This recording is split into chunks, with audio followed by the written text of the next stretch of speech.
Olá para você que está acompanhando as atualizações do portal Banda B, está começando mais um Fique Sabendo. Eu sou Rodrigo Silva e hoje a conversa é sobre futebol. É isso mesmo, a volta do público aos estádios, que tanto foi discutida durante a pandemia, ganhou força nas últimas semanas. Essa discussão até porque a CBF quer que o público volte no Campeonato Brasileiro, já com o avanço da vacinação. Na Europa, Estados Unidos e alguns países da Ásia, o retorno do público com capacidade limitada em eventos esportivos já foi autorizado, com um protocolo bem rígido de controle para evitar a transmissão do coronavírus. No Brasil, experiências como a da final da Libertadores e da Copa América mostraram que o país não conseguiu repetir o sucesso de outros países quando se fala em protocolos para colocar pessoas sem aglomeração dentro de um evento esportivo.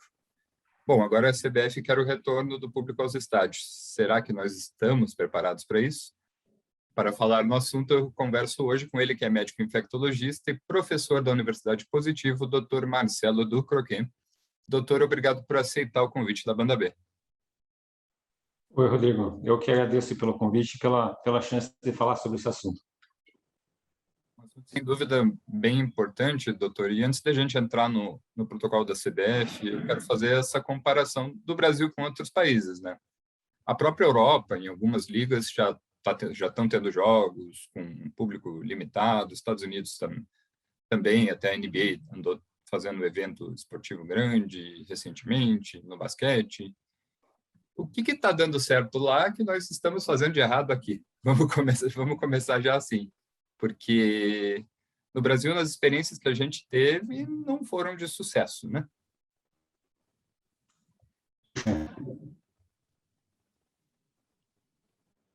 Sim, o controle da pandemia, a gente não teve sucesso, né? Não só nos estádios, mas na sociedade em geral.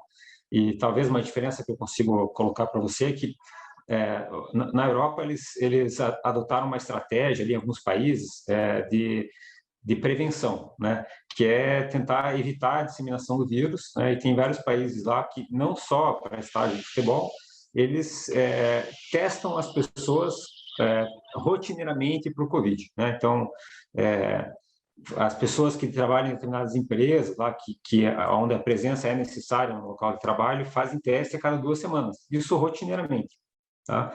E daí, se tem uma pessoa que dá positivo, eles isolam todo mundo por 40 dias e testam, e retestam, né? Que é uma estratégia que a gente chama de TTI, Test, Trace, Isolate. Quer dizer, você testa, rastreia os contatos e isola, né? Então, isso em alguns países da Europa foi feito. Na Ásia, eles fizeram isso com muito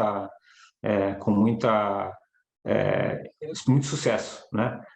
Tanto é que a incidência nos países asiáticos é bem menor. Isso na população geral. Então, assim, eu vejo que ele já tem uma cultura desse sistema, né? De você ser testado, de você ter passaportes para poder entrar nos lugares, né? Então, acho que essa cultura já está mais bem implementada lá. A estratégia que a gente usou aqui no Brasil é a estratégia da mitigação, que é assim, a gente assumiu que o vírus está disseminado e daí a gente usa estratégias não individuais, né, de menos teste, e assim, quando o número de casos aumenta, a gente põe um lockdown geral lá, um controle geral da população para não sair de casa, e isso diminui o número de casos, né? Então, na própria filosofia geral do controle, as nossas filosofias são diferentes já, né? A gente fez aqui uma abordagem no atacado, vamos dizer assim, todo mundo fica em casa, não só os doentes. E em outros países estão adotando uma estratégia de não, nós vamos testar e isolar os doentes, né? Que é um pouco o que querem fazer agora no estádio de futebol, mas a gente não tem essa filosofia, essa estratégia implementada, né? Então, aqui a proposta, pelo menos a proposta que eu vi, uma das propostas é que as pessoas deveriam apresentar um teste negativo, né, válido antes de entrar no estádio e tudo mais, né? Então, assim, me parece que daí fazer o teste não é barato, né? Algumas vezes, dependendo do tipo de teste, é um pouco desconfortável também. As pessoas não são muito responsáveis de dizer assim, não, se eu entrei em contato com alguém doente, eu vou ficar em casa, né? Não tem essa cultura, vamos dizer, de prevenção, né? Que é uma coisa necessária para isso dar certo, né? Eu tenho que ter um teste válido, esse teste tem que ser real, tem que ser teu, né? Não pode ter jeitinho aí no teste. Você tem que ser, se você entrou em contato com alguém doente, mesmo que você tenha um teste negativo, você não deveria sair de casa, né? Porque você começa a transmitir um pouco antes de você ficar doente, um pouco antes de você sentir que você está doente, e o teste só dá positivo depois que você fica doente, entende? Então, o teste também não é uma segurança absoluta, né? Você tem que respeitar o uso de máscara, né? Então, assim, dentro do que é a nossa sociedade de prezar mais pela liberdade individual do que pelo coletivo, talvez isso não tenha dado muito certo, né? Talvez isso que deu errado aqui comparando com outros países. Então, doutor, até por nós não termos essa cultura e termos adotado essa estratégia de mitigação, eu imagino que um protocolo deve levar ainda algum tempo para ser desenvolvido, né? Eu acho que sim, acho que assim, no papel às vezes é uma coisa, né? Mas na prática ali, se uma vez que a pessoa entrou no estádio, todo mundo tirar a máscara e resolver se abraçar lá na torcida, quem que vai impedir isso, né? Quem que, né? A gente vai colocar polícia ali, separar fisicamente os torcedores, que tipo de, né? Como é que vai ser implementada aí essa separação, né? Então, acho que isso que é difícil, né?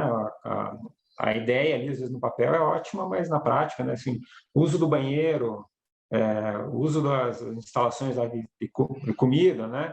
Fila, aglomeração ali, como é que nós vamos lidar com isso, né?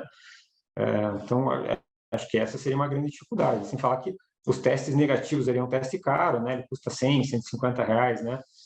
Então, quem que vai estar disposto para assistir um jogo de futebol a pagar além da entrada mais R$ 150 do teste?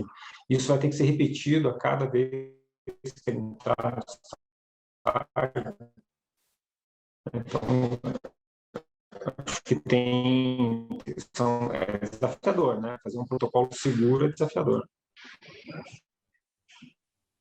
Doutor, a gente tem essa questão, foi até uma das maiores reclamações durante a Copa Libertadores do público estar aglomerado junto, né? Na maioria desses protocolos, as autoridades definem entre 20% e 40% da capacidade do estádio. Essas coisas resolvem? Como que com capacidade limitada isso dentro de um estádio de futebol, mesmo sendo um ambiente aberto, as pessoas precisam estar separadas para isso funcionar, né? Precisam estar separadas. Assim, claro, um ambiente aberto é bem melhor que um ambiente fechado, né? Mas, assim, se você tiver contato direto com a pessoa, ou ficar a menos de 1 metro uma pessoa da outra, né, por um tempo prolongado, você está se expondo mesmo sendo um ambiente aberto, né? Então, claro, é melhor do que se fosse um ambiente fechado, né?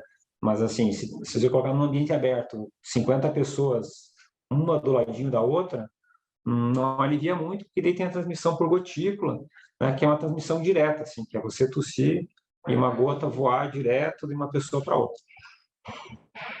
Então, não dá para eu colocar 20% da capacidade do estádio e todo mundo numa ala só, junto ali, né?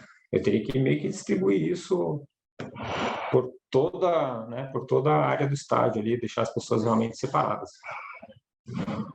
E o protocolo da CBF estava colocando que a própria fiscalização ficaria a cargo dos clubes. Como é que o senhor vê isso de forma geral, assim, se a gente for falar do protocolo? Fiscalização a cargo dos clubes, perdão. Confederação, eu imagino que vai fiscalizar os clubes também, Pois mas é. como é que, como é que isso encaixa com um protocolo de saúde? Essa é a questão. Pois é, eu não sei se não é colocar a raposa ali para cuidar do galinheiro, né? Porque assim eles têm o interesse deles é o cliente é o espectador, né? Então eles têm interesse que o espectador tenha uma boa experiência e não exatamente controlar os contatos, né? E eu acho que parte da boa experiência no estádio é a pessoa estar junto, torcendo junto né, e se sentir à vontade e tudo mais, né? Então isso vai um pouco contra a necessidade de isolamento, né?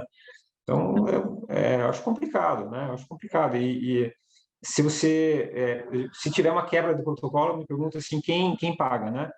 Então, se ficar evidente que os protocolos não estão sendo seguidos, quem vigia o clube, né? Então, quem vai conferir se esses protocolos estão sendo seguidos e se eles não tiverem, quem vai cobrar dos clubes daí, né? Vai ter uma multa, essa multa vai ser aplicada e, né, de fato, vai coibir, né? Eu desconfio um pouco disso, assim, né? Que não vai ser só para inglês ver essa história toda, sabe? A gente tem essa questão de que praticamente todos os protocolos a gente fala em teste negativo ou comprovante de vacinação na entrada, mas agora a gente tem um problema muito mais sério que é a expansão da variante Delta, né? A variante Isso. Delta começa a expandir com muita rapidez, ela é 50% mais transmissível. O que as autoridades precisam ter em mente diante do cenário de expansão de uma variante que é perigosa? Sim. Então, o que a gente tem de notícias sobre a variante Delta é que ela pode, algumas pessoas vacinadas, mesmo vacinadas, estão pegando, né? Uma gravidade bem menor. Então, assim, em termos de prevenção de você ficar doente, a vacina continua sendo bem eficaz, né? Impede que você adoeça no sentido de ter sintomas e de parar no hospital, né? Mas parece que em termos de impedir que a pessoa transmita, ela consegue um pouco driblar a vacina, né? Então, ela não impede tão bem a disseminação da doença, né? Esse tem um impacto de saúde pública, porque isso quer dizer que aquela ideia de que em algum momento todos estariam vacinados, né? Ou todos não. Em um momento, 70% das pessoas estariam vacinadas, e isso proveria uma imunidade de rebanho, e o vírus deixaria de circular, essa não é mais uma perspectiva, né? Aparentemente, o que vai acontecer é que, mesmo tendo uma grande percentual da população, o vírus vai continuar circulando, né? Causando menos doença, protegendo as pessoas, mas vai continuar circulando. Então, se tiver um não vacinado ali, esse vírus pode chegar nele, não vai ser protegido pelo rebanho, né? Então, não parece tão seguro, é, mesmo para os vacinados, entende? A aglomeração, né? Vai demorar um pouco mais para a gente poder liberar realmente grandes eventos. E daí eu me pergunto assim, se é a hora, sabe? Apesar de outros países terem tido então sucesso nessa volta, né? Assim, o que a gente está vendo nesses outros, a Europa e os Estados Unidos parecem estar um pouco na frente da gente, no sentido, na frente, digo, temporalmente, né? A variante Delta chegou lá antes, né? Nos Estados Unidos, na Europa, e eles são países que começaram a vacinar antes, né? São regiões que começaram a vacinar antes, e o que a gente está vendo lá é um aumento no número de casos, né? Israel, mesma coisa, né? Então, assim, o que a gente está vivendo agora é um vale no meio de duas montanhas ali, né? É o olho do furacão. A gente teve muitos casos há 2 meses, a gente está com menos casos agora, mas olhando para os países aí que estão adiantados temporalmente, eles estão subindo o número de casos. Então, eu não sei se é o momento, sabe, de a gente ir para esse lado aí de liberar grandes eventos. Na minha visão, é o seguinte, né? A gente tem um capital ali, o vírus ele não faz diferença se você está aglomerando para uma festa de aniversário ou para assistir um jogo de futebol, né? Aglomeração é aglomeração. Então, assim, a gente tem um capital, vamos dizer assim, de coisas que a gente pode gastar para aglomerar, né? É, entendeu? Quanto mais aglomeração tiver, mais vírus eu vou ter, né? E a gente está gastando um pouco desse capital com isso, com futebol, né? Isso quer dizer que a gente tem menos capital para gastar com outras coisas, no sentido de festa de aniversário, trabalho, restaurante, né? Então, me questiono um pouco se esse é o momento mesmo para isso. Até, doutor, quando a gente fala na variante Delta, então, se pessoas vacinadas realmente estão pegando, então, para que a gente possa se proteger ao máximo dela, precisa ter as 2 doses da vacina, né? Precisa ter as 2 doses da vacina e enquanto assim a gente não tiver, enquanto a gente tiver pessoas suscetíveis na população, pessoas não vacinadas, né? O uso de máscara ainda vai continuar por aí, né? Por mais um tempo. E o distanciamento social, como eu disse, né? Em maior ou menor grau. Então, assim, de uma maneira vai continuar aí também por algum tempo, né? E daí a gente precisa saber como é que a gente vai distribuir esse distanciamento social, né? Onde que a gente vai optar por permitir encontros e aglomerações, né? Se a gente não vai ser por tudo, não vai ser tudo, né? Não vai ser show, né? Lotações máximas nos restaurantes. Então, assim, a gente tem agora uma decisão para tomar de onde a gente vai gastar isso. Para a gente encerrar, doutor, a pergunta mais difícil dessa entrevista. Então, o senhor acredita, analisando o cenário, que é melhor esperar um pouco para a gente pensar em liberar público para os estádios, ou dá para pensar em um protocolo rígido? Olha, eu acho que, assim, olhando o que aconteceu nos outros países, que mais ou menos 80 dias depois do último pico veio mais um pico, né? E isso para a gente vai ser setembro, outubro, né? Então a gente, como profissional de saúde, a gente está se preparando para um aumento do número de casos daqui a algum tempo. Eu acho que é mais sensato esperar um pouco, né?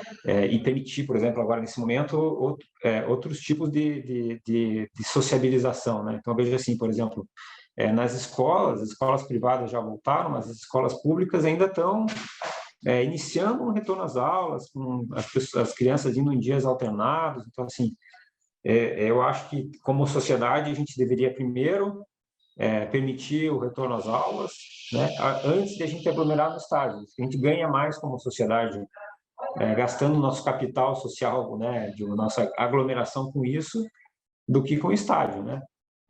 E o estádio vai beneficiar poucas pessoas, né, porque a capacidade vai ser limitada, vai privilegiar pessoas que têm mais poder aquisitivo, porque a pessoa vai ter que fazer um PCR ou um teste rápido antes, né? Então, eu, assim, na minha visão pessoal, eu acho que eu preferia liberar outras coisas antes do futebol, mas claro, né? Daí não é uma decisão minha, não é uma decisão médica, né? É uma decisão da sociedade e a gente não depende só da gente, né? Doutor, eu queria te agradecer por essa entrevista. Muito obrigado. Eu que agradeço, Rodrigo.